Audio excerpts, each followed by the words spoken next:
Halo teman-teman, hari ini Cece mau nge-share berbagi informasi ke kalian karena menurut Cece ini informasi penting banget. Tolong Cece ingetin lagi, Cece udah ingetin berapa kali sih?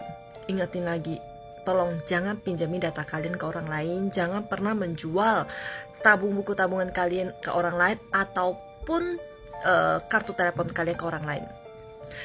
Jadi kemarin tanggal 18 ada satu teman PMI kita berangkat dari Indonesia dengan kerja jaga orang tua, dan dia berhasil dapat visa dari Teto. Teman kita ini berangkat dari Indonesia ke negara Taiwan sampai malamnya sekitar 8.30, malamnya 8.30 nyampe bandara Taiwan, dan teman kita ini ditahan oleh kepolisian Terminal 2 di bandara. Kemarin berhubungan dengan waktu sudah malam dan nggak tahu mesti harus hubungi siapapun. Akhirnya teman kita ini diangkut ke kantor polisi dengan membawa bagasi dia dan handphone ditutup oleh kepolisian. Barang dia digeledah, nomor HP dia juga ditahan, HP dia juga ditahan. Akhirnya kita dapat informasi ini dari pihak kepolisian sempat menghubungi pihak agensi, dan pihak agensi menghubungi pihak PT. Dan Cece itu dikabarin oleh pihak PT itu malam sekitar jam 10 lewat. Dan dikabarkan bahwa anak ini punya kasus dan dia udah termasuk kategori buronan. Mungkin kalian pada nanya, kenapa dia kasus buronan bisa dapat visa dari Teto? Ini juga menurut Cece satu yang Cece pengen tahu sih, kenapa dari pihak Teto bisa mengeluarkan visa ini, sedangkan dia ini termasuk buronan di negara Taiwan. Tapi bagi Cece waktu kemarin itu, semalam itu Cece hanya kepikiran satu, gimana nolongin teman kita ini, gimana kita mau mencari data, gimana ini anak ada kasus apa sebenarnya. Sampai tadi pagi teman kita ini akhirnya dilepaskan, dan dari informasi yang kita dapat dari kemarin kita tuh berusaha untuk menghubungi semua orang yang bisa membantu kita. Akhirnya sampai pagi itu kita dapat informasi bahwasannya dia sempat kena kasus pencucian uang. Jadi kemarin tuh dia jam 8.45, sekitar jam 8.45 nyampe bandara Taiwan. Habis itu dia diinterogasi sampai malam sekitar jam 12, jam 1. Habis itu dia di kurungan sementara, dan paginya itu dibawa ke Ciai untuk menjalankan sidang selanjutnya. Dan setelah lepas, anak ini sempat Cece by phone karena Cece lagi ke lokasi, lagi di luar negeri. Cece sempat by phone ke pihak anak, ke teman kita ini. Akhirnya dia baru ngomong ke Cece kalau dia itu diinterogasi mengenai kasus tahun 2005. Sedangkan dia, teman kita ini ngomong ke Cece kalau dia masuk ke negara Taiwan itu pertama kali itu di tahun 2009. Jadi kenapa data ini bisa dipakai oleh orang lain? Apakah mungkin salah nama atau gimana? Kita masih lagi tunggu keputusan dari kepolisian. Cuma yang pasti dari pihak kepolisian itu udah memberitahukan bahwasanya data dia itu dipakai orang untuk kasus pencucian uang. Makanya dia tuh pernah dikasih surat panggilan, ternyata teman kita ini tidak ke pengadilan, dan akhirnya setelah 3 kali kalau nggak salah kata kepolisian, akhirnya di up menjadi buronan. Jadi sekali lagi Cece himbau ke kalian, bener-bener biarpun kalian kepikiran saya nggak akan datang lagi ke negara Taiwan, nggak apa-apa saya jual data. Ingat, tidak ada yang tahu kamu akan balik lagi atau tidak.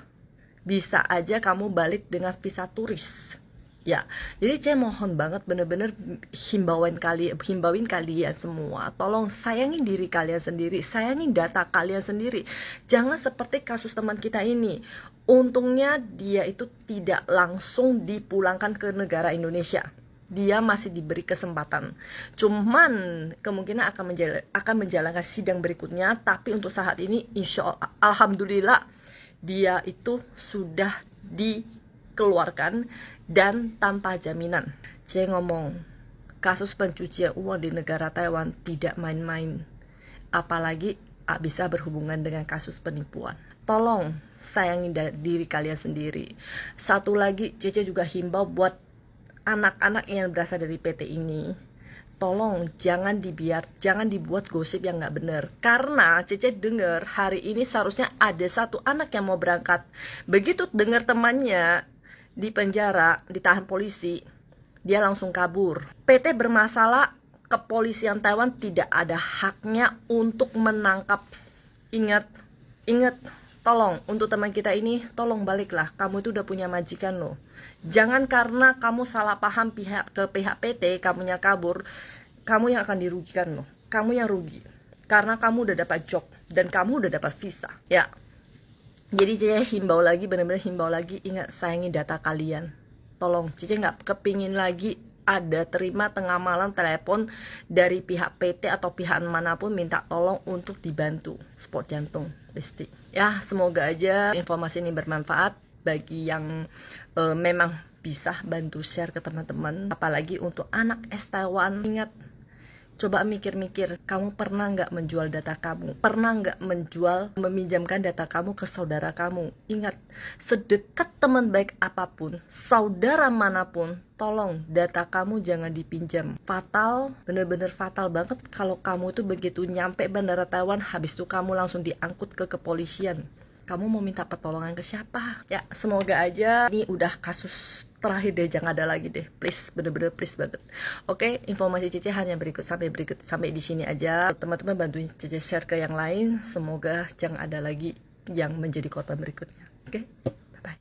Cici membalas salah satu komenan dari teman kita, yaitu menyatakan, apa sih pencucian uang, apalagi di negara Taiwan? Karena kita awam dengan hal namanya pencucian uang. Yang dimasukkan pencucian uang ini bukan uang masuk di air atau di mesin cuci, dicuci atau dibersihkan, bukan. Jadi kasus pencucian uang ini, Cici ambil salah satu contoh karena kategorinya terlalu besar.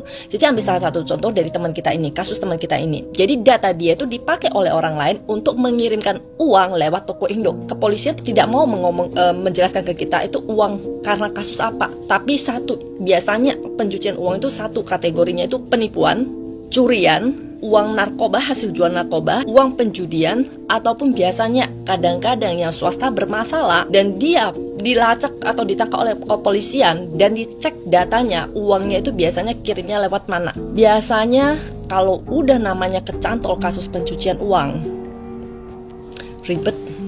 Kita harus ikuti sidang pengadilan sekali, 2 kali sampai sidangnya selesai. Ya, maka kenapa Cici sering ngomong ke kalian, tolong jangan pernah meminjamkan data kalian ke orang terdekat kalian, sekalipun itu saudara kalian. Ya, apalagi namanya teman baik. Ingat, sayangi diri kalian sendiri. Semoga aja informasi yang Cici berikan ini bermanfaat bagi kalian. Semoga aja kalian yang di luar sana lebih berhati-hati dalam berteman dan dalam meminjamkan data untuk kalian. Kalau bisa jangan pernah meminjamkan data kalian ke orang siapapun itu. Oke?